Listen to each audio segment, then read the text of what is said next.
ಕ್ಷೇತ್ರದ ಭಗವಾನ್ ಸ್ವರೂಪವಿರುವಂಥ ಸಮಯಸಾರ ಪರಮಾಗಮದ ಮೇಲೆ ಇಲ್ಲಿ ಸುಮಾರು 1100 ವರ್ಷಗಳ ಪೂರ್ವದಲ್ಲಿ ವನವಿಹಾರಿ ಸಂತ ಆಚಾರ್ಯ ಶ್ರೀ ಅಮೃತಚಂದ್ರದೇವ ಆತ್ಮಖ್ಯಾತಿ ನಾಮದ ಟೀಕೆಯನ್ನು ಸಂಸ್ಕೃತ ಭಾಷೆಯೊಳಗೆ ರಚನೆ ಮಾಡಿದ್ದರು. ಅದೇ ಟೀಕೆಯ ಮಧ್ಯದಲ್ಲಿ ಉದಿಸಿ ಬರುವಂಥ ಆ ಸಾಧಕ ಮಹಾತ್ಮನ ಅಮೃತಮಯ ಭಾವರೂಪದ ಭೂರಿ ಕಲಶಗಳ ಮೇಲೆ ರಾಜವಲ್ಜಿ ಪಾಂಡೆ ನಾಮದ ಸಮ್ಯಕ್ ದೃಷ್ಟಿ ಮಹಾಪುರುಷ ಬಾಲಬೋಧಿನಿ ಎಂಬ ಹೆಸರಿನ ಟೀಕೆಯನ್ನು ಹಳೆ ಹಿಂದಿ ಭಾಷೆಯಲ್ಲಿ ಸುಮಾರು 500 ವರ್ಷಗಳ ಪೂರ್ವದಲ್ಲಿ ರಚನೆ ಮಾಡಿದ್ದರು. ಅದರದೇ ಕನ್ನಡ ಸ್ವಾಧ್ಯಾಯ ನಡೀತಾ ಇದೆ. ಕರ್ತಾಕರ್ಮ ಅಧಿಕಾರದ 49ನೇ ಕಲಶಿ. ದೂರಂ ಭೂರಿ ವಿಕಲ್ಪಜಾಲಗಹನೆ ಭ್ರಾಮ್ಯನ್ನಿಜೌಘಾಚ್ಯುತೋ ದೂರಾದೇವ ವಿವೇಕ ನಿಮ್ನಗಮನಾನ್ ನೀತೋ ನಿಜೌಘಂ ಫಲಾತ್ ವಿಜ್ಞಾನೈಕರಸಸ್ತದೇಕರಶಿನಾಂ ಆತ್ಮಾನಮಾತ್ಮಾಹರನ್ ಆತ್ಮಾನೈವ ಸದಾ ಗತಾನುಗತತಾಂ ಆಯಾತ್ಯಯಂ ತೋಯವತ್. ಕೊನೆಯ ಭಾವಾರ್ಥದ ಕಡೆಗೆ ಹೋಗುತ್ತಿದೆ. ವಿವೇಕ ನಿಮ್ನ ಗಮನಾತ್ ಶುದ್ಧ ಸ್ವರೂಪದ ಅನುಭವವಿರುವಂಥ ಸುಲಭ ಮಾರ್ಗದ ಕಾರಣದಿಂದ ಜೀವದ್ರವ್ಯದ ಸ್ವರೂಪವು ಹೇಗಿತ್ತು ಹಾಗೆ ಪ್ರಕಟವಾಯಿತು. ಏನು ಹೇಳಿದ್ರು? ದೂರಾತ್ ಇವ ವಿವೇಕ ನಿಮ್ನ ಗಮನಾತ್. ಅನಾದಿ ಕಾಲದಿಂದ ಅರ್ಥಾತ್ ಅನಂತ ಕಾಲಗಳಲ್ಲೇ ಸುಲಭವಾದಂಥ ಯಾವ ಆತ್ಮನ ಅನುಭೂತಿಯ ಮಾರ್ಗ ಇತ್ತೋ, ಸುಲಭವಾದಂಥ ಯಾವ ನ್ಯಾಯಕ ಬಸ್ ಜ್ಞಾನರೂಪವಾಗಿ ಪರಿಣಮಿಸುವಂಥ ಯಾವ ಮಾರ್ಗ ಇತ್ತೋ ಅದು ವಿವೇಕದ ಮೂಲಕ ಪ್ರಾಪ್ತಾಯಿತು ಅಂತ ಹೇಳ್ತಾ ಇದ್ದಾರೆ. ಯಾವ ಕಾರಣದಿಂದ ಜೀವ ಸ್ವರೂಪದಿಂದ ಭ್ರಷ್ಟ ಆದಂಥ ಜೀವ ಸ್ವರೂಪಕ್ಕೆ ಪ್ರಾಪ್ತ ಹೇಗಾಯಿತು, ಯಾವ ಕಾರಣದಿಂದಾಯಿತು? ಅನ್ಯ ಯಾವ ಕಾರಣದಿಂದಲ್ಲ. ದೇಶ ಕಾಲ ಕ್ಷೇತ್ರ ಉಪದೇಶ ಇದಾವುದರ ಕಾರಣದಿಂದಲ್ಲ, ಕರ್ಮದ ಉಪಶಮಾದಿಗಳ ಕಾರಣದಿಂದ ಕೂಡ ಅಲ್ಲ. ಆದರೆ ಒಂದು ವಿವೇಕದಿಂದನ ಅದು ಸಹಜ ಮಾರ್ಗದೊಳಗೆ ಬಂತಂತ ಹೇಳ್ತಾರೆ. ಸುಲಭ ಇದೆ ಆತ್ಮನ ಮಾರ್ಗ. ಸ್ವರೂಪಕ್ಕೆ ಪ್ರಾಪ್ತಾಗುವಂಥ ದಶಾ ವಿಶೇಷ ರೂಪದಿಂದನ ನಿರಂತರ ಪರಿಣಮಿಸೋದ ಸುಲಭ ಇದೆ. ಆದ್ರೆ ಅನಾದಿ ಕಾಲದಿಂದನ ಜೀವಕ್ಕ ಕೃತ್ರಿಮತೆ, ಅನಾದಿ ಕಾಲದಿಂದನ ಜೀವಕ್ಕ ಆಕುಲತಾಮಯವಾದಂಥ ಉಪಾಯದೊಳಗ ಹೊರಳಿ ಬೀಳೋದ ಎದ್ದು ನಿಲ್ಲೋದ, ಹೊರಳಿ ಬೀಳೋದ ಎದ್ದು ನಿಲ್ಲೋದ, ಇದು ರೂಢಿಯಾಗಿ ಹೋಗಿರ್ತಾರೆ. ಸುಲಭವಿರುವಂಥ ಮಾರ್ಗ ವಿವೇಕದಿಂದನ ತಿಳಿದು ಬರ್ತಿದ್ದೀರಿ. ಕಠಿಣವಿರುವಂಥ ಮಾರ್ಗ ಅನುಕರಣೆಯಿಂದ ಸಂಭವಿಸ್ತಿದ್ದೀರಿ. ಅನುಕರಣೆಯಿಂದ, ಸಂಸ್ಕಾರದಿಂದ, ಉದಯದಿಂದ ಏನೆಲ್ಲ ಹೇಳಬಹುದ್ರೆ ಅದು ಕಠಿಣವಾದಂಥ ಮಾರ್ಗ ಇದ್ದೀರಿ. ಸಂಸಾರ ಮಾಡುವುದು ಕಠಿಣ ಇದೆ, ನಿರ್ಗ್ರಂಥಾವಸ್ಥೆ ಧಾರಣ ಮಾಡುವುದು ಕಠಿಣ ಇದೆ. ಒಬ್ಬರೇ ಇರೋದು ಕಠಿಣ ಇದೆ, ಪತ್ನಿ ಪುತ್ರ ಪರಿವಾರ ಎಲ್ಲ ವೈಭವದ ಜೊತೆಗಿರೋದು ಕಠಿಣ ಇದೆ. ಧನಾದಿಗಳು ಇರುವುದರಿಂದ ದುಃಖ ಇದೆ, ಧನಾದಿಗಳು ಇಲ್ಲದೆ ಇರುವುದರಿಂದ ದುಃಖ ಇದೆ. ಪ್ರಾಮಾಣಿಕವಾಗಿ ವಿಚಾರ ಮಾಡಿದ್ರೆ ಭ್ರಾಂತಿಯಿಂದ ಹೇಳೋದಿಲ್ಲ. ಅಜ್ಞಾನಜನ್ಯ ಅಥವಾ ಅನಾದಿ ಸಂಸ್ಕಾರ ಏನಿದೆ ಅಥವಾ ಈ ಭವದ ಆರಂಭದಿಂದ ಯಾವ ಸಂಸ್ಕಾರ ಇದೆ ಆ ಸಂಸ್ಕಾರದ ಬಲದಿಂದ ಹೇಳುತ್ತಿಲ್ಲ. ಯಾವುದು ಸುಲಭ ಇದೆ, ಯಾವುದು ದುಃಖರೂಪ ಇದೆ. ವಸ್ತ್ರಾದಿಗಳ ತ್ಯಾಗ ಸುಲಭ ಇದೇನು? ವಸ್ತ್ರಾದಿಗಳ ಗ್ರಹಣ ಸುಲಭ ಇದೆ. ಮನೆಯಲ್ಲಿ ಇರುವುದು ಸುಲಭ ಇದೇನು? ವನದೊಳಗೆ ಇರುವುದು ಸುಲಭ ಇದೆ. ಧನಾದಿಗಳಿಂದ ಸುಖ ಇದೇನು? ಧನಾದಿಗಳಿಂದ ದುಃಖ ಇದೆ. ಸಂಯೋಗದಿಂದ ಅನುಕೂಲ ಇದೆಯೇನ? ಸಂಯೋಗದಿಂದ ಮಾನಸಿಕ ವ್ಯಥೆ ಇದೆ. ವಿಚಾರ ಬರೆ ಮಾಡೋದಿದೆ. ಒಂದು ಸಲ ಯಥಾರ್ಥ ವಿಚಾರ ಈ ಜೀವಕ್ಕೆ ಹೇಗಿದೆಯೋ ಹಾಗೆ, ಇದಕ್ಕೆ ಯಾವುದೋ ಪ್ರಕಾರದ ಶಿಕ್ಷಣದ ಅವಶ್ಯಕತೆ ಇಲ್ಲ. ಎರಡನ್ನೂ ಎದುರಿಗಿಟ್ಟುಕೊಂಡು ನೋಡುವುದಿದೆ. ಧನ ದುಃಖ ರೂಪ ಇದೆಯೋ, ಸುಖ ರೂಪ ಇದೆಯೋ? ಧನದಿಂದ ಸುಖ ಇದೆಯೋ, ಧನದಿಂದ ದುಃಖ ಇದೆ? ಎಲ್ಲ ಪರಪದಾರ್ಥಗಳನ್ನು ನಾನು ಸಂಗ್ರಹ ಮಾಡ್ತಾ ಇದ್ದೇನೆ, ಅವು ಸುಖದಲ್ಲಿ ನಿಮಿತ್ತ ಇದಾವೆಯೋ? ಬಸ್ ಆಕುಲತೆ ರೂಪದ ದುಃಖದ ಕಾರಣದವು. ನಾವು ವಿಚಾರ ಮಾಡುವುದಿದೆ. ಸಂಯೋಗದಿಂದ ಅನುಕೂಲ ಇದೆಯೇನು? ವ್ಯಥೆ ಇದೆ. ವಿಚಾರ ಮಾಡೋದು. ಸಂಯೋಗದಿಂದ ನಿಜವಾಗಿ ವ್ಯಥೆ ಇಲ್ಲ. ಸಂಯೋಗ ನನ್ನದು ಅನ್ನುವುದರಿಂದ ವ್ಯಥೆ ಇದೆ. ಧನದಿಂದ ನಿಜವಾಗಿ ದುಃಖ ಇಲ್ಲ. ಧನ ನನ್ನದು, ಧನದಿಂದ ಸುಖ ಆಗತಿದೆ ಅನ್ನುವ ಯಾವ ಕಲ್ಪನೆ ಇದೆಯಲ್ಲ, ಆ ಕಲ್ಪನೆಯಿಂದ ದುಃಖ ಇದೆ. ಅರ್ಥಾತ್ ದುಃಖ ಅವಿವೇಕದಿಂದ ಇದೆ. ಎಲ್ಲಿ ವಿವೇಕ ಇದೆಯೋ ಅಲ್ಲಿ ದುಃಖ ಇರುವುದು ಸಾಧ್ಯ ಇಲ್ಲ. ಎಲ್ಲಿ ವಿವೇಕ ಇದೆಯೋ ಅಲ್ಲಿ ಸಹಜತೆ ಇದೆ.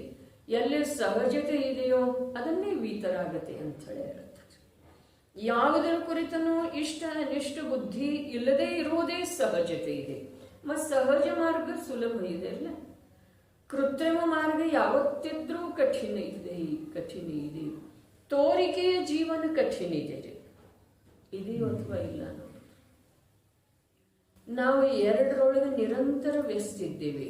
ಒಂದು ತೋರಿಸಿಕೊಳ್ಳೋದ, ಇನ್ನೊಂದು ಪ್ರಸನ್ನಪಡಿಸೋದ.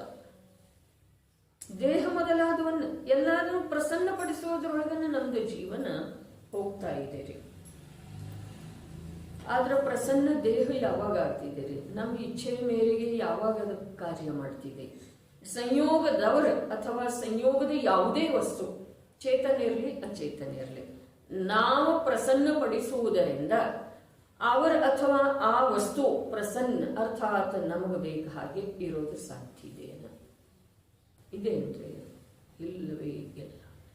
ಪ್ರತಿಯೊಂದು ವಸ್ತು ಜೀವಿರ್ಲಿ ಅಥವಾ ಅಜೀವಿರ್ಲಿ, ಪ್ರತಿಯೊಂದು ವಸ್ತುವಿಂದ ಅದರದೇ ಆದಂತಹ ಪರಿಣಮನ ಇದೆ ರೀ. ಅದು ತನ್ನದೇ ಆದಂತಹ ಪರಿಣಮನದ ಪರಿಧಿಯನ್ನು ಬಿಟ್ಟು ಒಳಗೆ ಬರೋದನ್ನ ಇಲ್ರಿ. ಜೀವಿರ್ಲಿ ಅಜೀವಿರ್ಲಿ, ಚೇತನಿರ್ಲಿ ಅಚೇತನಿರ್ಲಿ, ನಾವಿದು ಹೀಗಿರ್ಲಿ ಹೀಗಿದ್ರ ಒಳ್ಳೆಯದ, ಹೀಗಿದ್ರ ಸುಂದರ, ಹೀಗಿದ್ರ ಶೋಭಾ ಅಂತ ಹೇಳಿ ವಿಚಾರ ಮಾಡ್ತಾ ಇದ್ದೇವೆ. ಆದ್ರೆ ಆ ವಿಚಾರಕ್ಕೆ ಕಟ್ಟಬಿದ್ದ ಯಾವ ಪದಾರ್ಥದ ಪರಿಣಾಮನ ಇಲ್ಲ. ಯಾಕೆ ಅಂತಂದ್ರ ನೈಸರ್ಗಿಕ ಪ್ರತಿಯೊಂದು ಪದಾರ್ಥಕ್ಕ ತನ್ನದೇ ಆದ ನಿರಂತರ ಪರಿಣಮನದ ಪರಿಧಿಯ ಉಲ್ಲಂಘನೆ ಮಾಡದೇ ಇರುವಂಥ ಸಹಜ ಸ್ವಭಾವ ಇದೆ. ಸಹಜ ಸ್ವಭಾವ ತನ್ನದೇ ಆದಂತಹ ಪರಿಣಮನದ ಚಕ್ರವನ್ನ ದಾಂಟಿ ಅದು ಹೊರಗೆ ಬರೋದನ್ನ ಇಲ್ಲ. ಅದೇ ಪ್ರಕಾರ ಈ ಜೀವ ಕೂಡ ತನ್ನದೇ ಆದಂಥ ಕಲ್ಪನೆಯ ಮೇರೆಗೆ ಜ್ಞಾನದಿಂದ ಚೈತನ್ಯದಿಂದ ಪರಿಣಮನ ಮಾಡ್ತಾ ಇದೆ. ಆ ಪರಿಣಮನದೊಳಗ ಈ ಜೀವಕ್ಕ ನಿರಂತರ ಒಂದೂ ಸಮಯದ ಬಿಡುವಿಲ್ಲದನ್ನ ಸ್ವಭಾವದಿಂದ ಭ್ರಷ್ಟತೆ ಪ್ರಾಪ್ತಾದದ್ದಿದೆ. ಸ್ವಭಾವ ನಷ್ಟ ಆಗಿ ಹೋಗ್ತಾ ಇದೆ. ನಮ್ಮ ಸ್ವಭಾವವನ್ನ ಅನಾದಿ ಕಾಲದಿಂದ ಪ್ರತಿ ಸಮಯಕ್ಕೆ ನಷ್ಟವಾಗುವುದಕ್ಕೆ ನಾವೇ ಅವಕಾಶ ಮಾಡಿಕೊಟ್ಟಿದ್ದೇವೆ. ಅನ್ಯ ಯಾವ ಪದಾರ್ಥ ನಮ್ಮನ್ನ ಸ್ವರೂಪದಿಂದ ಭ್ರಷ್ಟ ಮಾಡುವ ಸಲುವಾಗಿ ಎಂದೂ ಯಾವುದೇ ರೂಪದ ಪರಿಣಾಮನ ಮಾಡಿಯೇ ಇಲ್ಲ, ಮಾಡೋದು ಸಾಧ್ಯ ಇಲ್ಲ. ಏನು ಹೇಳ್ತಾ ಇದ್ದಾರೆ? ದೂರಾತ್ ಏವ, ಅನಂತ ಕಾಲದಿಂದ ಇದು ಪರಿಣಾಮನ ಮಾಡ್ತಾ ಮಾಡ್ತಾ ಮಾಡ್ತಾ ಇಂಥ ಒಂದು ವಿವೇಕ ರೂಪದ ಅವಸ್ಥೆಗೆ ಪ್ರಾಪ್ತ ಆದದ್ದು ಇದೆ.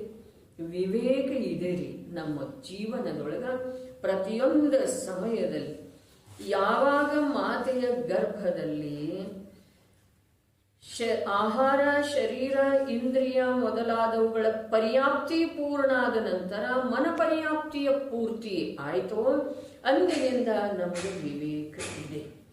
ಪ್ರತಿ ಸಮಯಕ್ಕೆ ವಿವೇಕ ಉಪಸ್ಥಿತ ಇದ್ರೂ ಕೂಡ ಆ ವಿವೇಕವನ್ನ ತಿರುಮುರು ಮಾಡಿ ಬೇಕಾದ ಹಾಗೆ ಅದನ್ನು ಬಳಸಿಕೊಳ್ತಾ ಇದ್ದೇವೆ. ಅದರಿಂದ ನಮ್ಮ ಸ್ವರೂಪದ, ನಮ್ಮ ವಿವೇಕದ ಏನಾಗಿ ಹೋಗ್ತಾ ಇದೆ? ನಾಶ, ಹಾನಿ.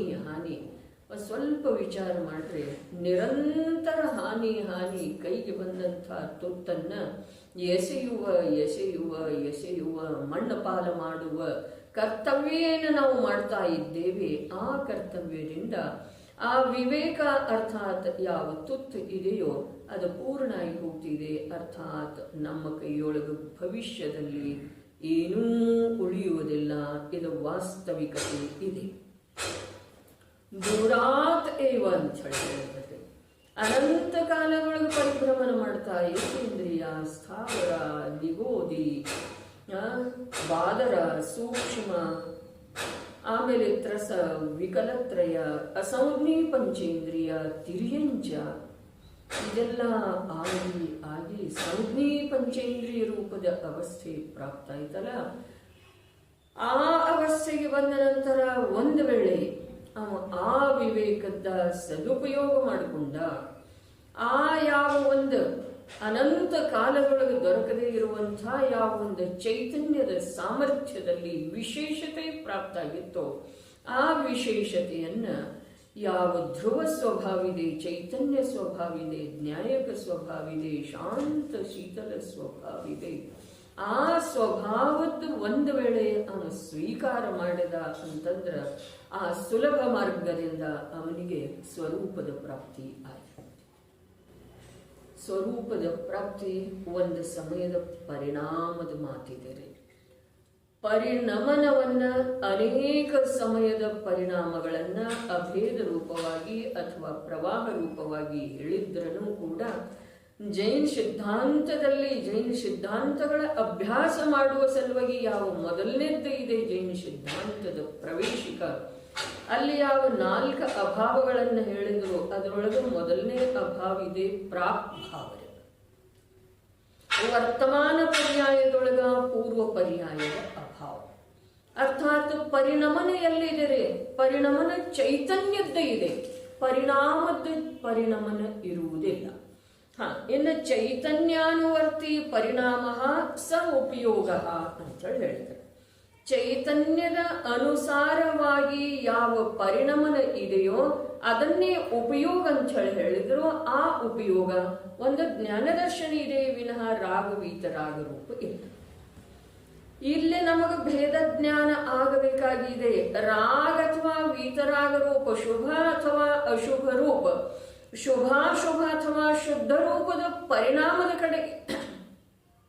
ಪರಿಣಾಮದ ಕಡೆಗೆ ಎಲ್ಲಿಯವರೆಗೆ ನಮ್ದು ಲಕ್ಷ್ಯ ಇದೆಯೋ ಅಲ್ಲಿಯವರೆಗೆ ಆ ಪರಿಣಾಮ ಹಸ್ತಗತ ಆಗುವುದು ಸಾಧ್ಯ ಇಲ್ಲ. ಒಂದು ಮಾತ್ರ ಆ ಪರಿಣಾಮದೊಳಗ ಪರಿವರ್ತನೆ ಆಗುವುದು ಸಾಧ್ಯ ಇಲ್ಲ.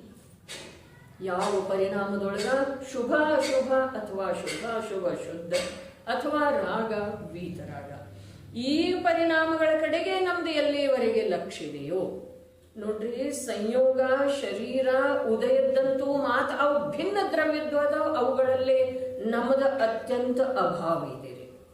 ಆದ್ರೆ ಆ ಅತ್ಯಂತ ಅಭಾವ ಹೇಳೋಕ್ಕಿಂತ ಮುಂಚೆ ಪ್ರಾಗ್ಭಾವ ಹೇಳಿದ್ದಾರೆ. 4 ಅಭಾವದೊಳಗೆ ಮೊದಲನೇದು ಯಾವುದ್ರಿ? ಪ್ರಾಗ್ಭಾವ. ಆ ಪ್ರಾಗ್ಭಾವ ಏನ್ ಹೇಳ್ತಿದೆ? ವರ್ತಮಾನ ಪರ್ಯಾಯದೊಳಗ ಪೂರ್ವ ಪರ್ಯಾಯದ ಅಭಾವ, ವರ್ತಮಾನ ಪರ್ಯಾಯದೊಳಗ ಪೂರ್ವ ಪರ್ಯಾಯದ ಅಭಾವ. ಯಾವುದ ಅದ ಪರ್ಯಾಯ? ಅಲ್ಲೇ ರಾಗರೂಪ, ವೀತರಾಗರೂಪ, ಶುಭ ರೂಪ, ಅಶುಭ ರೂಪ ಇರಬಹುದು.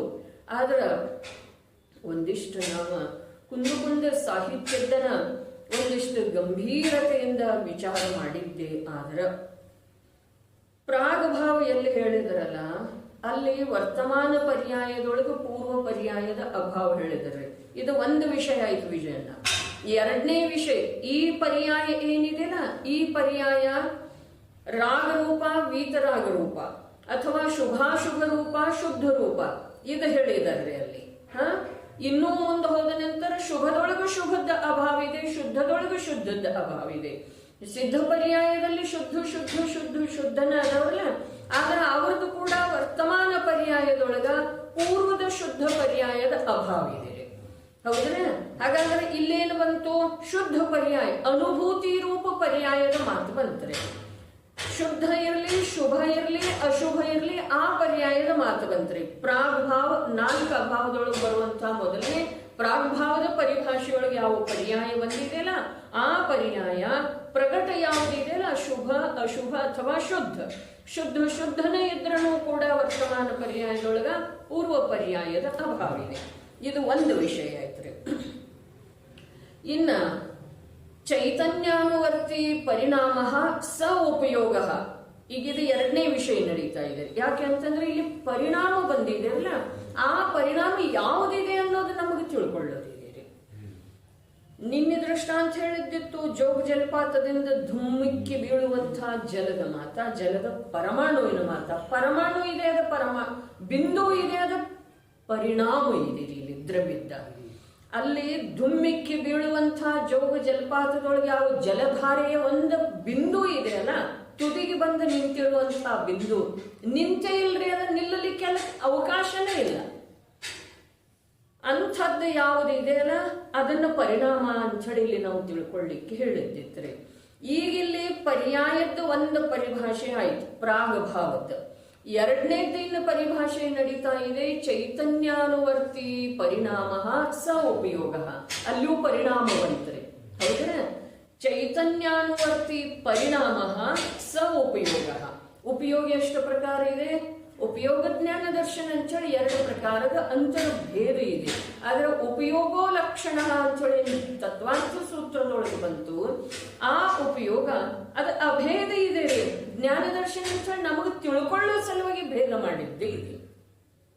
ಹಾಗಾದ್ರೆ ಚೈತನ್ಯಾನುವರ್ತಿ ಪರಿಣಾಮ ಸ ಉಪಯೋಗ ಅಂತೇಳಿ ಏನು ಹೇಳಿದ್ರು, ಆ ಉಪಯೋಗ ಅರ್ಥಾತ್ ಆ ಪರಿಣಾಮ ಏನಿದೆಲ್ಲ ಅದು ಜ್ಞಾನ ದರ್ಶನ ಇದೆ. ಚೈತನ್ಯಾನುವರ್ತಿ ಪರಿಣಾಮ ಸ ಉಪಯೋಗ. ಉಪಯೋಗ ಅಂದ್ರೆ ಯಾವ್ದ? ಜ್ಞಾನ ದರ್ಶನ. ಜ್ಞಾನ ದರ್ಶನ ಅರ್ಥಾತ್ ಪರಿಣಾಮ ಅಲ್ಲಿ. ಚೈತನ್ಯಾನುವರ್ತಿ ಪರಿಣಾಮ ಸ ಉಪಯೋಗ. ಇಲ್ಲಿ ಪರಿಣಾಮದ ಮಾತಿದೆಯಲ್ಲ, ಹಾಗಾದ್ರೆ ಇದು ಒಂದು ಪರಿಣಾಮ. ಈ ಪರಿಣಾಮ ಏನಿದೆಯಲ್ಲ ಇದು ವರ್ತಮಾನ ಪರ್ಯಾಯದೊಳಗ ಪೂರ್ವ ಪರ್ಯಾಯದ ಅಭಾವ ಅನ್ನುವ ಪ್ರಾಗ್ಭಾವ ಇಲ್ಲಿ ಸಂಭವಿಸುವುದಿಲ್ಲ. ತಿಳಿತಂದ್ರೆ?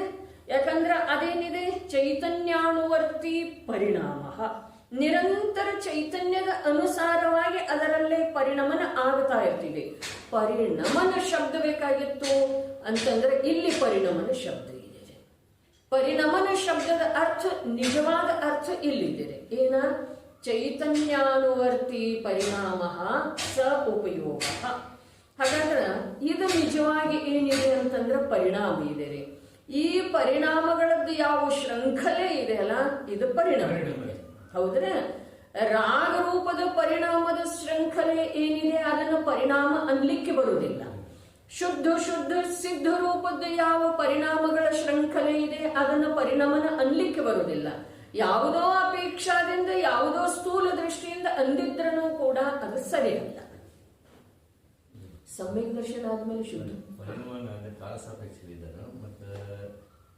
ಪರಿಣಾಮ ಏನೈತಿ ಭಾವ ಸಾಪೇಕ್ಷ. ನೋಡ್ರಿ, ಪರಿಣಮನ ಆ ಚೈತನ್ಯಾನುವರ್ತಿ ಪರಿಣಾಮದ ಶೃಂಖಲೆಗೆ ಅನ್ವಯಿಸ್ತಿದೆ. ಈ ಪರಿಣಾಮಗಳಿದಾವಲ್ಲ ಇವು ಪ್ರಾಗ್ಭಾವದ ಪರಿಭಾಷೆಗೆ ಅನ್ವಯಿಸ್ತವ್ರೆ. ಶುದ್ಧ ಇರಲಿ, ಶುಭ ಇರಲಿ, ಅಥವಾ ಅಶುಭದ ಇರಲಿ, ಅಥವಾ ಶುಭಾಶುಭ ಬಿಟ್ಟು ಹೋಗಿ ಶುದ್ಧ ನಡೆದ್ರೂ ಪ್ರಾಗ್ಭಾವದ ಪರಿಭಾಷೆಗೆ ಇವೆಲ್ಲವೂ ಒಳಪಡ್ತವ್ರೆ. ತಿಳಿತಾರಲ್ಲ? ಶುಭ ಭಾವದೊಳಗೆ ಅಶುಭ ಭಾವ ಇಲ್ಲ. ಈ ಸಮಯದಲ್ಲಿ ನನ್ನಲ್ಲೇ ಅಶುಭ ಭಾವ ಇದೆ ಅಂತ ಹೇಳಿ ಇಟ್ಕೊಂಡ್ರೆ ಹಿಂದಿನ ಸಮಯದೊಳಗೆ ದೇವ ದರ್ಶನದ ದೇವ ಭಕ್ತಿಯ ಶುಭ ಭಾವ ಇತ್ತು. ಹಾಗಾದ್ರೆ ಆ ಶುಭ ಭಾವ ಈ ವರ್ತಮಾನದ ಅಶುಭ ಭಾವದೊಳಗ ಅದರದ ಅಭಾವ ಇದೆ. ಹೌದೇನಿಲ್ರಿ? ಸರಿ, ಸಿದ್ಧರಲ್ಲೇ ಕೂಡ ಇದೇ ಪ್ರಕಾರ ಇದೆ. ಯಾವ ಪ್ರಕಾರ? ಈ ಸಮಯದಲ್ಲಿ ಯಾವ ಶುದ್ಧ ಭಾವ ಇದೆಯಲ್ಲ ಅದು ಹಿಂದಿನ ಸಮಯದ ಪರ್ಯಾಯ ಶುದ್ಧ ಭಾವ ಇದರೊಳಗೆ ಅಭಾವ ಇದೆ. सद्भूतो असद्भूतो पर्याय ज्ञान प्रत्यक्ष ಅದು ಅನುಭೂತಿಯ ಮಾತಿದೆ. ಆ ಮಾತು ಸತ್ಯ ಇದ್ರೂ ಸದ್ಭೂತ ಇರಲಿ ಅಸದ್ಭೂತ ಇರಲಿ ಅದೇನು ಮಾತಿರಲಿಲ್ಲ, ಅದು ಅನುಭವ ರೂಪ ಇದೆ ರೀ. ಆದ್ರ ಆ ಅನುಭವ ಚೈತನ್ಯದಿಂದ ರಹಿತ ಇಲ್ಲರಿ ಅಣ್ಣ. ಚೈತನ್ಯ ಸಹಿತ ಅರ್ಥಾತ್ ಚೈತನ್ಯದ ಪರಿಭಾಷೆನೇ ಹೀಗಿದೆ. ಉಪಯೋಗ ಏನಿದೆ ಅದು ಚೇತನ ಇದೆ, ಚೈತನ್ಯ ಏನಿದೆ ಅದು ಚೇತನದ ಅನುಭೂತಿ ರೂಪ ಇದೆ. ನೋಡ್ರಿ ಏನ್ ಹೇಳಿತು, ಉಪಯೋಗ ಏನಿದೆ ಅದು ಚೇತನ ಇದೆ, ಅರ್ಥಾತ್ ಜ್ಞಾನ ದರ್ಶನ ಇದೆ. ಚೈತನ್ಯ ಏನಿದೆ ಅದು ಆ ಚೇತನದ ಅನುಭೂತಿ ರೂಪ ಇದೆ. ಅನುಭೂತಿ ಸಂವೇದನ ರೂಪ ಇದೆ. ನೋಡ್ರಿ ಕರ್ಮ ಸಿದ್ಧಾಂತದೊಳಗೊಂದು ಮಾತು ಹೀಗೆ ಬರ್ತಿದೆ. ಗೌರಣ್ಣವ್ರು ಯಾವುದ ಈ ಜೀವಕ್ಕ ಸಂವೇದನದ ಸ್ವೀಕಾರ ಇಲ್ಲವೋ, ಯಾವುದೇ ಆಗಿದೆ ಹಾಗೆ ಸ್ವೀಕಾರ ಇಲ್ಲವೋ ಸಂವೇದನ ಹೀನತೆ. ಷಟ್ಖಂಡ ಆಗಮಗಳು ಸಂವೇದನ ಹೀನತೆ ಏನಿದೆ, ಸಂವೇದನ ಹೀನತೆ ಅಂತಂದ್ರ ಸಂವೇದನ ಆಗುವುದಿಲ್ಲ ಹೀಗೆ ಮಾತಲ್ರಿ, ತಿಳಿತೇನ್ರಿ? ಸಂವೇದನ ಆಗುವುದಿಲ್ಲ ಹೀಗೆ ಮಾತು ಅಲ್ಲ. ಆದ್ರೆ ಯಾವುದರದ ಯಾವ ರೂಪದ ಸಂವೇದನೆ ಇದೆಯಲ್ಲ ಅದು ಇವನಿಗೆ ಮಂಜೂರಿಲ್ಲ, ಅದರಿಂದ ನಿಗೋದಿದೆ ಅಂತ ಹೇಳ್ತಾರೆ. ತಿಳಿಲಿಲ್ರಿ?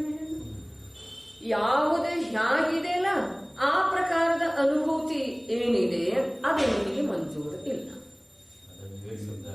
ಈಗಿನ ಸದ್ಯ ವರ್ತಮಾನ ಪರಿಸ್ಥಿತಿ ಈ ಯುಗದೆಲ್ಲ ವಿಶೇಷ ವಿಚಾರ ಮಾಡ್ತಾ ಈ ಮನುಷ್ಯ ಸಂವೇದನಹೀನ ಶುದ್ಧ ಆಗ್ತಾ ಇದ್ದಾನೆ ಅನ್ನೋದು ಸಂವೇದನಹೀನ ಶುದ್ಧ ಅಲ್ಲ, ಸಂವೇದನಹೀನತೆನ ಇದೆ ಈಗ. ಸಂವೇದನಹೀನತೆನ ಈಗ ಭಯಂಕರ ಉಷ್ಣಿತ್ತು ಅಂತಂದ್ರೆ AC ಆರಂಭ ಮಾಡೋದು, ತೀರ ಶೀತಲ ಇತ್ತು ಅಂತಂದ್ರೆ ಎರಡೆರಡು ಸ್ವೆಟರ್ ರಜಾಯಿ ಗಿಜಾಯಿ ಹೊಚ್ಕೊಳ್ಳು. ಇದೆಲ್ಲ ಏನಿದೆ ಸಂವೇದನಹೀನತೆ ಇದೆ. ಇದರಿಂದ ನಿಗೋದು, ಯಾಕಂದ್ರೆ ಅಲ್ಲಿ ನಿನಗೆ ಯಾವ ಸಂವೇದನ ಆಗೋದನ್ನೇ ಇಲ್ಲ, ಹೋಗಲ್ಲ ಅಂತ ಹೇಳಿ. ಕರ್ಮ ಸಿದ್ಧಾಂತ ಇದೆ ರೀ, ಜಿನ ಪ್ರಣೀತ ಇದೆ. ಕಹಿ ಇದ್ದದ್ದನ್ನ ಏನ ಹಾಗಲಕಾಯಿ ಇದೆ ಅಲ್ಲ, ಅದನ್ನೇನು ಮಾಡ್ತೀವ್ರಿ, ಅದಕ್ಕೆ ಸಿಹಿ ಒಂದಿಷ್ಟು ಜಾಸ್ತಿ ಹಾಕೋದು, ಹುಳಿ ಒಂದಿಷ್ಟು ಹಾಕೋದು, ಏನೇನು ಒಂದಿಷ್ಟೆಲ್ಲ ಹಾಕಿ ಅದಕ್ಕೆ ಕಹಿ ಅನುಭವ ಬಾರದೇ ಇರುವ ಹಾಗೆ ಅದನ್ನ ನಿರ್ಮಾಣ ಮಾಡಿ ತಿನ್ನೋದು. ಇದು ಸಂವೇದನಹೀನತೆ ಇದೆ. ಯಾವುದೇ ಹಾಗಿದೆ ಹಾಗೆ ಸ್ವೀಕಾರ ಮಾಡುವ ಸಿದ್ಧತೆ ಇಲ್ಲ, ಅದು ಸಂವೇದನಹೀನತೆ. ಆ ಸಂವೇದನಹೀನತೆಯ ಫಲಸ್ವರೂಪವಾಗಿ ಏಕೇಂದ್ರಿಯದೊಳಗೆ ಗಮನ ಆಗ್ತಿದೆ ಅನಂತ ಕಾಲ. ಒಂದು ಸಮಯದ ವಿಕಾರಿ ಭಾವದ ತೀವ್ರತೆಯೊಳಗ 70 ಕೋಟಿ ಸಾಗರದ ಬಂಧ ಇದೆ ರೀ. ನಾವು ಒಪ್ಪಬಹುದು, ಒಪ್ಪದೇ ಇರಬಹುದು, ವಿಚಾರ ಮಾಡಬಹುದು, ಮಾಡದೇ ಇರಬಹುದು, ಅದೆಲ್ಲ ನಮಗೆ ಬಿಟ್ಟಿದ್ದು ವಿಷಯ. ಈಗೇನು ಅದನ್ನೆಲ್ಲ ಮಾಡೋದಾ? ಇದೆಲ್ಲ ನಮಗೆ ಬಿಟ್ಟದ್ದು ವಿಷಯ. ನಮಗೆ ಬಿಟ್ಟದ್ದು ವಿಷಯ ಇದೆ ಅನ್ನೋದು ಒಂದು ವಿಭಾಗ. ಆದ್ರೆ ಇನ್ನೊಂದು ವಿಭಾಗ ಕ್ರಮನಿಯಮಿತ ಪರ್ಯಾಯದೊಳಗ ನಿಂದು ಇನ್ನೂ ಅನಂತ ಕಾಲ ಸಂಸಾರದೊಳಗನೆ ಇರುವುದಿತ್ತು ಅಂತಂದ್ರೆ ಈಗ ವಿವೇಕದ ಪ್ರಯೋಗ ಮಾಡುವುದನ್ನೇ ಇಲ್ಲ. ಮುನಿರಾಜರ ಅಂಥ ಆ ಪ್ರಕಾರ ಸುಕುಮಾರ, ಸುಕೌಶಲ, ಗಜಕುಮಾರ ಇವರೆಲ್ಲ ಏನು ಚಾಣಕ್ಯನ ಬುದ್ಧಿವಂತಿಕೆ ಎಂತಾದ್ರೆ. ಆದ್ರೆ ಅವನನ್ನ ಗೋಘರದೊಳಗ ಸುಟ್ಟು ಹಾಕಿದ್ರು ಅಥವಾ ಇಲ್ಲ, ತಪಸ್ಸು ಮಾಡ್ತಾ ಇರುವುದೊಳಗೆ ಚಾಣಕ್ಯನ ನೀತಿ ಎಂಥದ್ದರೆ. ಆದ್ರೆ ಗೋಘರದೊಳಗ ಉರಿ ಹಚ್ಚಿ ಅವನನ್ನ ಸುಟ್ಟು ಹಾಕಿದರೆ ಈಗೇನು ಮಾಡ್ತಾನ ಅವನ ಬುದ್ಧಿವಂತಿಕೆ? ಬುದ್ಧಿವಂತಿಕೆ ಯಾವ ಕ್ಷೇತ್ರದಲ್ಲಿ ಇರುವೆಳದೊಳಗೆ ಯಾವ ರೂಪದ್ದು ಇತ್ತೋ ಅದರದ ವಿವೇಕ ಈ ಜೀವಗಳಿಗೆ ಇರುತ್ತೆ. ದುರ್ಯೋಧನನ ಸೋದರಳಿಯಂದಿರು ಕೂಡ ಪಾಂಡವರಿಗೆ ಆ ಘೋರ ಉಪಸರ್ಗ ಮಾಡಿದ್ರಲ್ಲ, ಈಗೇನು ಮಾಡ್ತಾರೆ? ಅರೆ ಈಗೇನು ಮಾಡೋದನ್ನ ಇಲ್ಲಲ್ಲ, ಆ ಅವಸ್ಥೆನ ಬೇರೆ ಇತ್ತು. ಯುದ್ಧ ರಂಗದಲ್ಲೇ ಹೋರಾಡ್ತಾ ಇರುವಂತ ಆ ಅವಸ್ಥೆನ ಬೇರೆ ಇತ್ತು, ಈ ಅವಸ್ಥೆನ ಬೇರೆ ಇದೆ. ಹಾಗೆ ಉಪಸರ್ಗ ಮಾಡುವಂತ ಹೇಳದನೇನು ಶೂರದನ್ರಿ,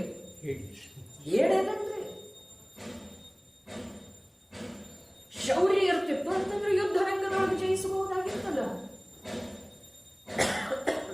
ಶೌರ್ಯ ಯಾರಿಗಿತ್ತು? ದುರ್ಯೋಧನಗಿತ್ತು. ಜಯಿಸಲಿಲ್ಲ, ಈ ಮಾತು ಬೇರೆ ಇದೆ. ಆದ್ರೆ ಇನ್ನೂ ನಿಮ್ಮನ್ನು ಬಿಡೋದನ್ನೇ ಇಲ್ಲ, ನಿಮ್ಮನ್ನೆಲ್ಲ ಯಮಸದನಕ್ಕೆ ಕಳಿಸನೆ ನಾನು ಹೋಗವ ಅಂತ ಹೇಳಿದ್ರೆ ಯಾವಾಗ ತೀರಾ ಮರಣಾಸನ್ನಾದರೆ ಅದು ಕ್ಷತ್ರಿಯ ಧರ್ಮ. ಯಾವಾಗ ತಪಸ್ಸಿಗೆ ನಿಂತಿದರು ಆ ವೇಳೆದೊಳಗೆ ಉಪಸರ್ಗ ಮಾಡಿದರೆ ಆ ವೇಳೆದೊಳಗೆ ಸೇಡು ತೀರಿಸ್ಕೊಳ್ತೇನೆ ಅಂತಂದ್ರೆ ಅದೇನು ಶೂರವೀರತೆಯ ಮಾತಲ್ಲ, ಅದು ಹೇಡಿಗಳ ಮಾತಿದೆ. ಅರ್ಥಾತ್ ಭೂಮಿಕಾ ಬದಲಿ ಆಯ್ತ್ರೆ. ಹೇಳಿದ್ದೆನು ನಾನು ಒಂದು ಸಲ ಇಲ್ಲಿ, ಈಗ ಈ ಕಡೆನೇ ಹೇಳುತ್ತಿತ್ತು. ರಾಜಕುಮಾರ ರಾಜ ಕ್ಷಾತ್ರ ತೇಜದಿಂದ ಹೊಳೆಯುವಂಥವ, ಅನೇಕ ಪ್ರಕಾರದ ಬೆಲೆ ಬಾಳುವ ವಸ್ತ್ರ ಆಭೂಷಣಗಳಿಂದ ಪರಿಭೂಷಿತ, ಸುಂದರವಾದಂಥ ಶೋಭಾಯಮಾನವಾದಂಥ ಅರಮನೆಯೊಳಗ ಸಿಂಹಾಸನದ ಮೇಲೆ ಆರೂಢ ಇರುವಂಥ ಭದ್ರ ಪುರುಷ, ದಿವ್ಯ ಪುರುಷ ಈಗ ಶಾಂತಿಯ ಸಾಗರನಾಗಿ ದಿಗಂಬರ ವೇಷದೊಳಗೆ ನಿಂತಿದ್ದಾನೆ. ಅವನ ಮಾತಿನ ಪ್ರಭಾವ ಆಗ್ತಿದೆ, ಅವನ ಆಚರಣೆಯ ಪ್ರಭಾವ ಆಗ್ತಿದೆ. ಯಾರ ಮೇಲೆ? ಭವ್ಯ ಜೀವಗಳ ಮೇಲೆ. ಎರಡೂ ಅವಸ್ಥಾ ಎಂಥವಿದವ್ರೆ. ಅವನು ಭವ್ಯದವು, ಭದ್ರದವರೇ. ಹೊಲದೊಳಗೆ ಕಸ ತೆಗಿಲಿಕ್ಕೆ ಇನ್ನೊಬ್ಬರಲ್ಲೇ ಕೂಲಿ ಮಾಡುವಂಥವ ಪಿಂಚಿ ಹಿಡಿದು ನಿಂತ ಅಂತಂದ್ರೆ ಅವನ ಪ್ರಭಾವ ಎಷ್ಟಾಗೋದ್ರಿ. ಅದಕ್ಕೆ ಪೂಜ್ಯಪಾದಾಚಾರ್ಯರು ಅಂದ ಹೇಳಿದಾರ್ರಿ, ಯಾವ್ದಕ್ಕೋ ಮಹಿಮೆ ಮಾಡ್ತೇವ್ರಿ ನಾವು.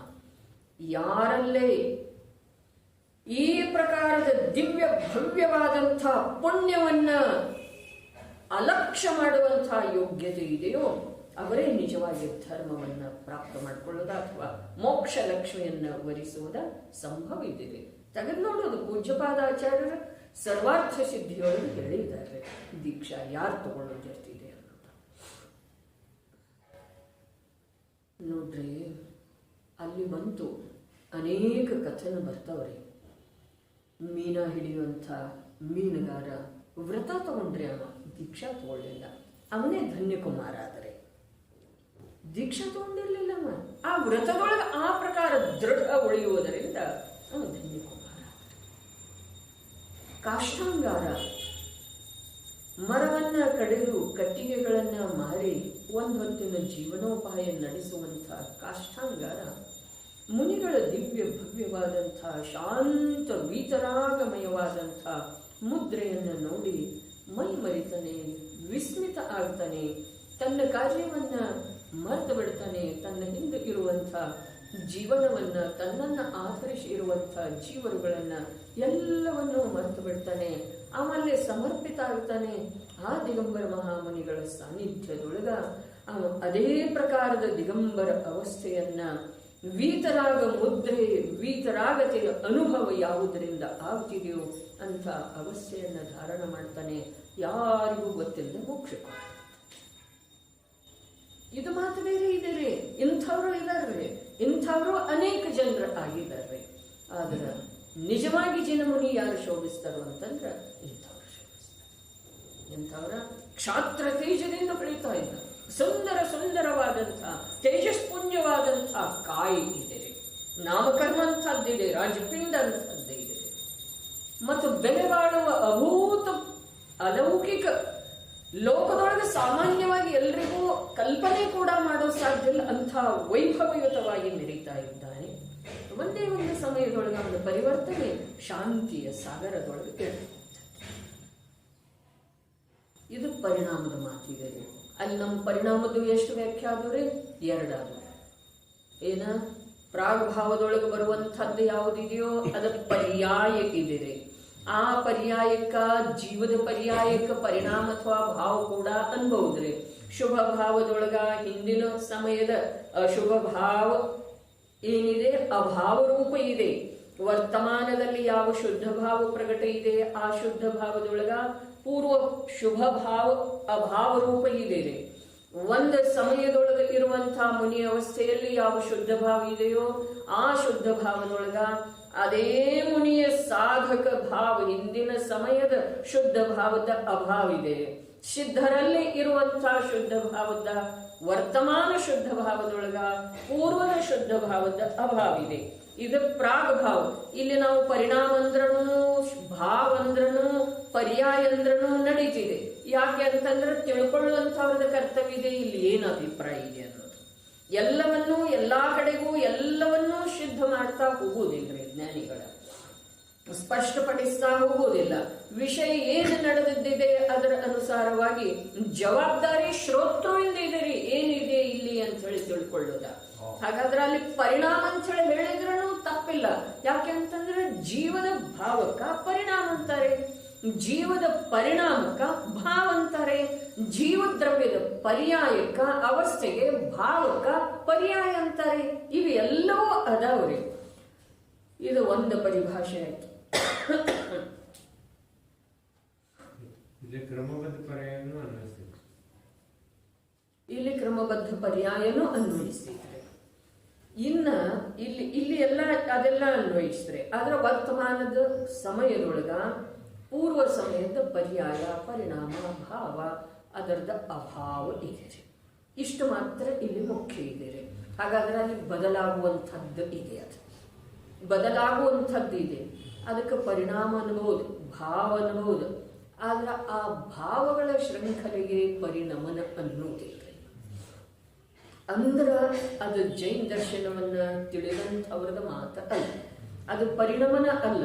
ಯಾವುದ ಶುಭಾಶುಭ ರೂಪ ಯಾವುದಾಗ್ತಿದೆಯೋ ಅಥವಾ ಶುದ್ಧ ರೂಪ ಯಾವ್ದು ಸಾಲಿ ಅನಂತ ಕಾಲದವರೆಗೆ ಇರ್ತಿದೆಯೋ ಅದನ್ನ ಪರಿಣಮನ ಅನ್ನುವುದಿಲ್ಲ.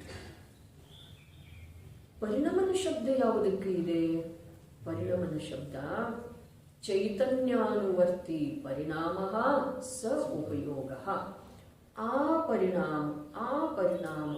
ಪರಿಣಾಮ ಏನಿದೆಯಲ್ಲ, ಆ ಪರಿಣಾಮಗಳ ಶೃಂಖಲೆಯನ್ನ ಪರಿಣಮನ ಅನ್ನೋದಿದೆ. ಇದು ಎರಡನೇ ಪರಿಭಾಷೆ ಆಯ್ತು. ಇದಕ್ಕೆ ಪೂರಕವಾಗಿ ಇನ್ನೊಂದು ಹೇಳಬಹುದು. ಸಮ್ಯಕ್ ದರ್ಶನ ಆದ ನಂತರ ಶುದ್ಧ ಪರಿಣತಿ ಇದೆ ಅಂತ ಹೇಳಿ ಹೇಳ್ತಾರಲ್ಲ, ಆ ಶುದ್ಧ ಪರಿಣತಿ ಏನಿದೆ ಇದರದ್ದೇ ಪೋಷಕ ಇದೆ.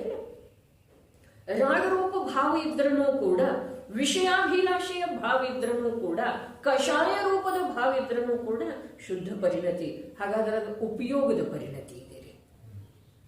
ಇದು ಯಾವುದ ಪರಿಣಾಮ ಇದೆಯಲ್ಲ, ಪರ್ಯಾಯ ಅಥವಾ ಪ್ರಾಗ್ಭಾವದೊಳಗೆ ಬರುವಂಥದ್ದ ಅಥವಾ ಕ್ರಮಬದ್ಧ, ಅದಂತೂ ಪರ್ಯಾಯನೇ ಇದೆ ರೀ. ಕ್ರಮಬದ್ಧ ಕ್ರಮನಿಯಮಿತ ಇದೆಯಲ್ಲ, ಅದಂತೂ ಪರ್ಯಾಯನೇ ಇದೆ. ಆ ಪರ್ಯಾಯದ ಮಾತ ಇಲ್ಲಿ ಬರೋದಿಲ್ಲ. ಪರಿಣಮನ ಶುದ್ಧ ಪರಿಣತಿ ಯಾವಾಗ ಆರಂಭ ಆಗ್ತಿದೆ? ಆತ್ಮನ ಅನುಭೂತಿಯಾದ ನಂತರ. ಹಾಗಾದ್ರೆ ಆ ಪರಿಣತಿ ಏನಿದೆಲ್ಲ ಅದು ಉಪಯೋಗದ್ದೇ ಇದೆ. ತಿಳಿತಲ್ಲ ವಿಜಯಣ್ಣ, ಅದು ಉಪಯೋಗದ್ದೇ ಇದೆ. ಈ ಪ್ರಕಾರದ ಬದಲಾಗುವಂತಹ ಭಾವದ ಅಲ್ಲ. ತಿಳಿತೇನ್ರಿ?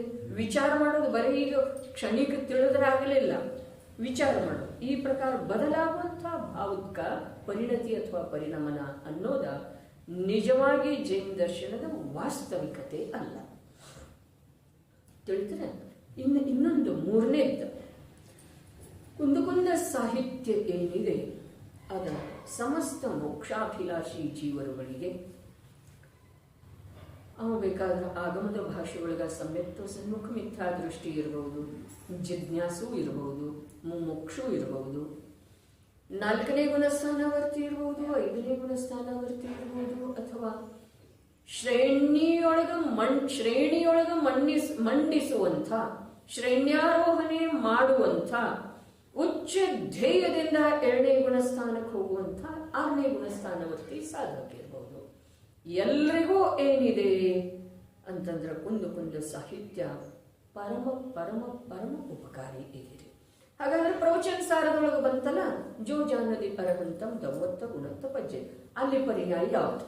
ಇಷ್ಟು ಹೇಳಿ ಅಂದ್ರೆ ಇಲ್ಲಿ ಪರಿಣಾಮದ ಪರಿಚಯ ತಮಗಾಗ್ತಿದೆ. ಈಗ ಇವೆರಡೂ ಏನು ಪರಿಭಾಷೆ? ಉಪಯೋಗ ರೂಪ ಇರ್ತೀವಿ ಏನ್ರಿ? ಉಪಯೋಗ ರೂಪೇ ಇರ್ತದೆ.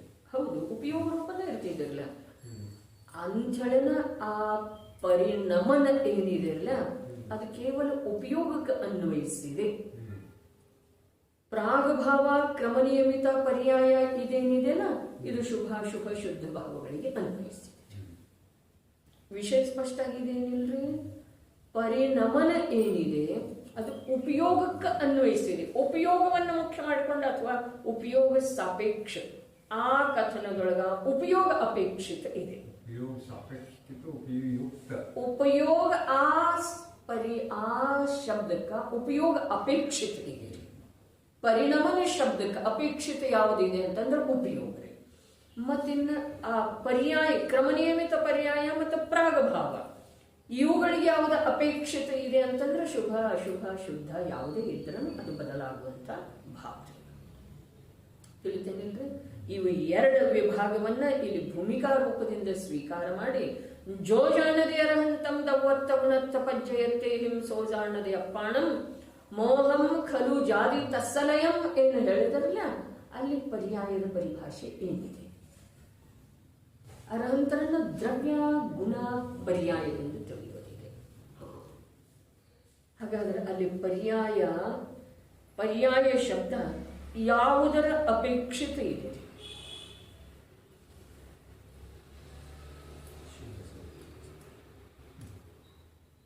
ರಾಗಾದಿ ಭಾವ ಬಿಟ್ಟು ಹೋಗಿ ವೀತರಾಗ ರೂಪದಿಂದ ಪರಿಣಮಿಸಿರುವಂತಹ ಪರ್ಯಾಯದ ಮಾತು ಇದೆಯೋ ಏನಿದೆ?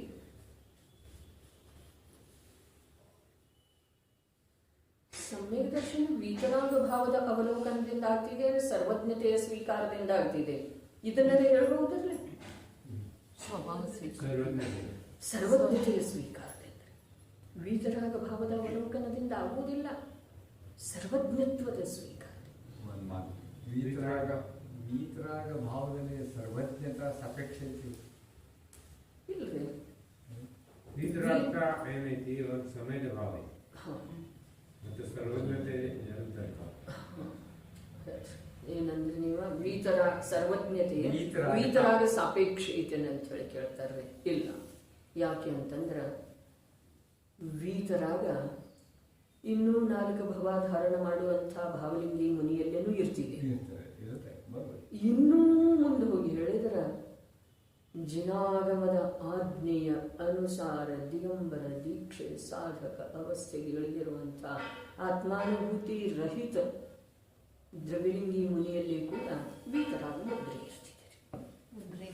ಮುದ್ರೆ ಮತ್ತೆ ನಮಗೆ ಕಾಣಿಸ್ತಿದೆ ಯಾವ್ದ್ರೆ ಮುದ್ರೆನ ಕಾಣಿಸ್ತಿದೆ. ಹಾಗಾದ್ರೆ ಅರ್ಹಂತರನ್ನ ದ್ರವ್ಯ ಗುಣ ಪರ್ಯಾಯದಿಂದ ತಿಳಿಯೋದಂತಂದ್ರ ಯಾವ ಪರ್ಯಾಯವನ್ನು ತಿಳಿಯೋದ? ವೀತರಾಗ ಪರ್ಯಾಯೋ ಏನು ಸರ್ವಜ್ಞತೆ ಪರ್ಯಾಯ? ಉತ್ತರಂತೂ ಸರಿ ಇದೆ, ಆದ್ರೆ ಆ ಉತ್ತರದ ಚಿಂತನೆ ಮಂಥನ ಆಗಲಿಕ್ಕೆ ಉತ್ತರಂತೂ ಸರಿ ಇದೆ. ಅರ್ಹಂತರನ್ನ ತಿಳಿಯೋದು ಹೇಗೆ ತಿಳಿಯೋದ? ದ್ರವ್ಯ ಗುಣ ಪರ್ಯಾಯ. ಅವ್ರ ಪರ್ಯಾಯ ಎಂಥದ್ದಿದೆ ರೀ? ಪರ್ಯಾಯ ಎಂಥದ್ದು ಪ್ರಕಟ ಆದದ್ದಿದೆ. ಕೇವಲ ಜ್ಞಾನ ರೂಪರಿ, ಸರ್ವಜ್ಞ ರೂಪರಿ. ಅದಕ್ಕೆ ಮೊದಲು ಕ್ರಮ ಹೇಳಿದ ಸರ್ವಜ್ಞ ವೀತರಾಗರು ಹಿತೋಪದೇಶ, ಈ ಕ್ರಮನೂ ಹೇಳಿದ. ವೀತರಾಗ ಸರ್ವಜ್ಞ ಹಿತೋಪದೇಶಿ ಅಂತನೂ ಬರ್ತಿದೆ ರೀ ಕಥನ. ವೀತರಾಗ ಸರ್ವಜ್ಞ ಹಿತೋಪದೇಶಿನು ಅಂತ ಹೇಳಿ ಬರ್ತಿದೆ. ಆ ಕ್ರಮದೊಳಗೆ ವಿಜಯನ ಸರ್ವಜ್ಞತೆ ವೀತರಾಗತೆಯಿಂದಲೂ ಪ್ರಕಟ ಆಗ್ತಿದೆ ಅನ್ನುವ ಅಭಿಪ್ರಾಯ ಇದೆ. ಸರ್ವಜ್ಞತೆ ಅದು ಆ ಜೀವದ ಸಾಧನೆಯ ಮಾತಿದೆ, ಅಥವಾ ಯಾವ ಜೀವದ ಸಾಧನೆ ನಿನಗೆ ಸರ್ವಜ್ಞತೆ ಪ್ರಕಟ ಆಗಬೇಕಾಗಿತ್ತಲ್ಲ, ಹಾಗಾದರೆ ಅದು ವೀತರಾಗ ಭಾವದಿಂದನ ಆಗ್ತಿದೆ. ಇದಕ್ಕೆ ಕ್ರಮ ಇದೆ. ಇನ್ನು ಸರ್ವಜ್ಞ ವೀತರಾಗ ಹಿತೋಪದೇಶಿ ಅಂತ ಹೇಳಿ ಎಲ್ಲಿ ಹೇಳ್ತಾರಲ್ಲ, ಅಲ್ಲಿ ಸರ್ವಜ್ಞತೆ ಪ್ರಕಟ ಆದ ನಂತರ ಕೂಡ 3 ಲೋಕ 3 ಕಾಲವೆಲ್ಲವೂ ಸ್ಪಷ್ಟ ರೂಪದಿಂದ ವರ್ತಮಾನವತ್ ಅನಾಗತ ಮತ್ತು ಅತೀತ ಕಾಲದ ಪರ್ಯಾಯಗಳು ಕೂಡ ವರ್ತಮಾನವತ್ ತಿಳಿದು ಬಂದ್ರೂ ಕೂಡ ಯಾರ ಭಾವದೊಳಗೆ ರಾಗದ ಪ್ರವೇಶ ಆಗುವುದಿಲ್ಲ ಅವರು ಯಾವ್ದು ಹೇಳ್ತಾರಲ್ಲ ಅದು ಹಿತೋಪದೇಶ. ಹೀಗ ಅದಕ್ಕೆ ನೋಡ್ರಿ, ಇವೆಲ್ಲ ವಿವಕ್ಷ ಅದಾವ್ರಿ. ಒಂದಿನ್ನೊಂದರ ವಿರೋಧ ಮಾಡುವುದಿಲ್ಲ, ಆದ್ರೆ ವಿವಕ್ಷ ಅದಾವ. ಆದ್ರೆ ಒಂದೊಂದು ಕಥನ ಹೀಗದಾವಲ್ಲ, ಸೈದ್ಧಾಂತಿಕ ಕಥನ ಅದಾವಲ್ಲ, ಅವುಗಳನ್ನ ಹಾಗೆ ತಿಳ್ಕೊಂಡ್ರೆ ಉಪಯೋಗ ಆಗ್ತಿದೆ. ಇವೆಲ್ಲ ವಿವಕ್ಷಾ ಭೇದ ಅದಾವ. ಮೊದಲು ವೀತರಾಗಿಡೋದೇನು, ಮೊದಲು ಸರ್ವಜ್ಞ ಇಡೋದ. ಸರ್ವಜ್ಞ ಇಟ್ರನು ಅದಕ್ಕೆ ಅರ್ಥ ಇದೆ, ವೀತರಾಗಿಟ್ರನು ಅದಕ್ಕೆ ಅರ್ಥ ಇದೆ. ವೀತರಾಗ ಸರ್ವಜ್ಞ ಅಂದ್ರು ಅಂತಂದ್ರ ಜೀವದ ಸರ್ವಜ್ಞ ರೂಪದ ಅವಸ್ಥೆ, ಕೇವಲ ಜ್ಞಾನ ರೂಪದ ಅವಸ್ಥೆ, ಬೇರೆ ಯಾವುದರಿಂದನೂ ಪ್ರಕಟ ಆಗುವುದಿಲ್ಲ. ಸಮಭಾವ ಅರ್ಥಾತ್ ವೀತರಾಗ ಭಾವದಿಂದ ಪ್ರಕಟ, ಅರ್ಥಾತ್ ವೀತರಾಗತೆಯ ಪೂರ್ವಕ ಸರ್ವಜ್ಞತೆ. ಇದು ಒಂದು ಮಾತು. ಇನ್ನು ಸರ್ವಜ್ಞತೆ, ಸರ್ವಜ್ಞ ವೀತರಾಗ ಹಿತೋಪದೇಶಿ ಅಂತಂದ್ರ ಅರೆ ಎಂಥ ಮಹಾನ್, ಎಂಥ ಅಪೂರ್ವ, ಎಂಥ ಶೂರವೀರತೆ, ಎಂಥ ದೃಢತೆ.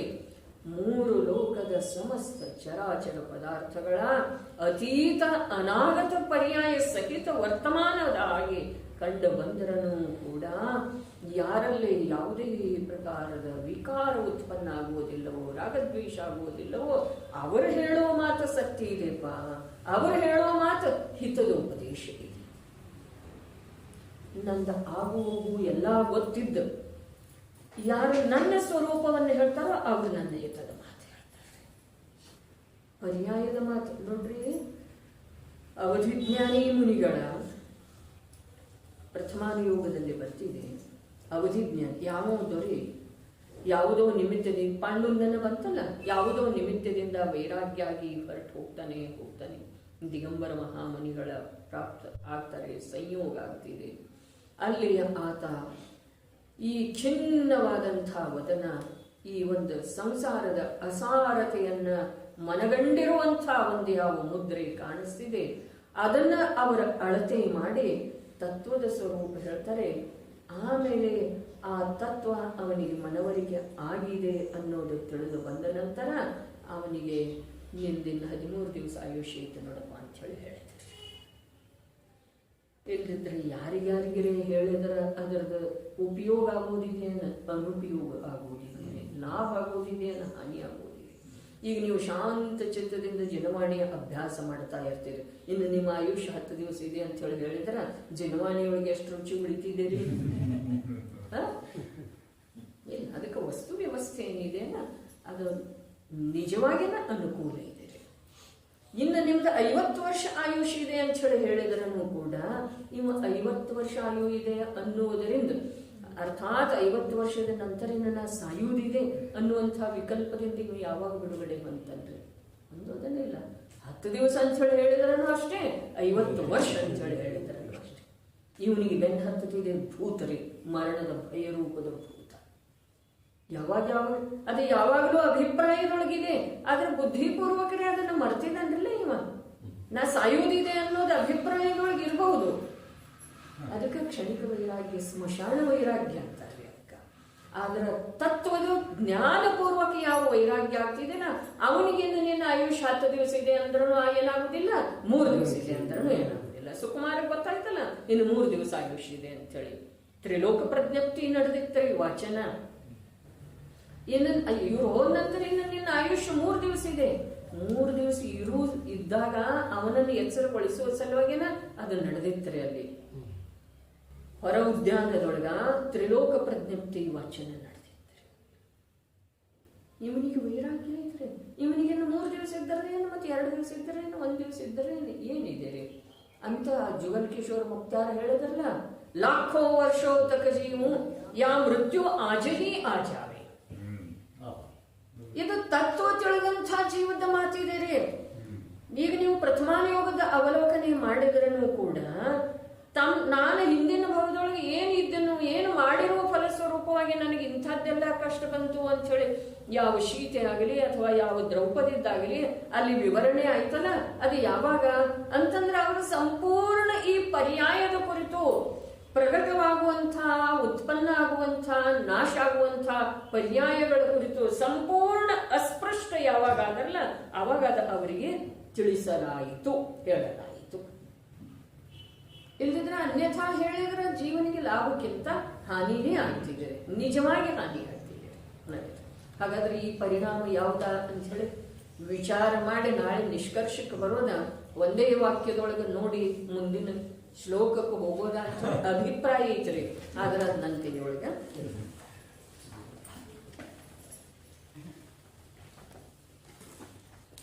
ಪರಿಣಾಮ ಇದು ಸಮಯ ಸಾಪೇಕ್ಷ ಇದೆ.